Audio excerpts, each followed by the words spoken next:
ચૂંટણી પંચના આદેશથી ગુજરાતમાં જે સઘન સુધારણા ઝુંબેશ એ હાથ ધરવામાં આવી છે, જેમાં 1 જનવરી 2026ની લાયકાત સંદર્ભે મુસદ્દા મતદાર યાદી આજે 19 ડિસેમ્બરના દિવસે પ્રસિદ્ધ થઈ છે.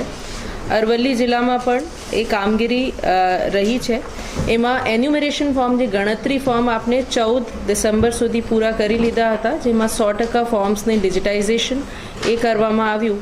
હવે આજે જે મુસદ્દા મતદાર યાદી પબ્લિશ થઈ છે, એમાં ચૂંટણી પંચની વેબસાઇટ પર આ ઉપલબ્ધ છે.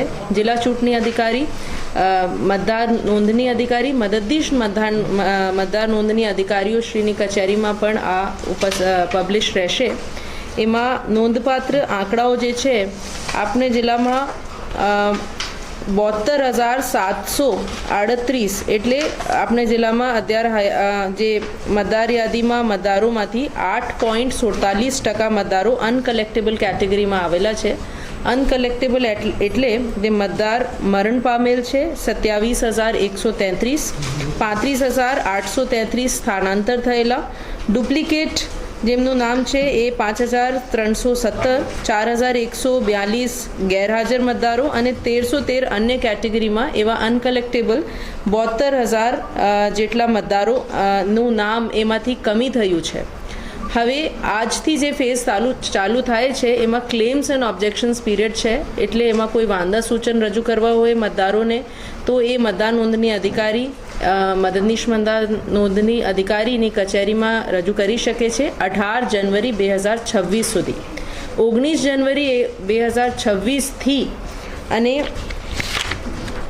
10 ફરવરી 2026 સુધી મતદાર નોંધણી અધિકારી અને મદદનીશ મતદાર નોંધણી અધિકારી તરફથી નોટિસ પાઠવવામાં આવશે, સુનાવણી રાખવામાં આવશે અને સ્પીકિંગ ઓર્ડર પાસ કરશે કે કોનું નામ મતદાર યાદીમાં રહેશે કે નથી. ફાઇનલી જે આખરી મતદાર યાદી પ્રસિદ્ધ થશે 17 ફરવરીના રોજ. મારી બધા મતદારોથી અપીલ છે કે જેમનું નામ એમાં રહી ગયું છે, એમના કોઈ વાંધા સૂચન હોય તો એ આપના ક્લેમ્સ એન્ડ ઓબ્જેક્શન્સ રજૂ કરી શકે છે. 12 જાતના જે ડોક્યુમેન્ટ્સ છે એ રજૂ કરી શકે છે. એમની સુનાવણી રાખવામાં આવશે, એમની માહિતી અમારી તરફથી બહાર પાડવામાં આવશે અને સાથે સાથે આ દરમિયાન જેમને નવા મતદારોને કે જેમને કોઈ વાંધા હોય, નવા ફોર્મ ભરવું હોય, 6 નંબર ફોર્મ કે સ્થાનાંતર માટે 8 નંબર ફોર્મ ભરવું હોય, તો પણ એ BLOના સંપર્ક કરીને ભરી શકશે.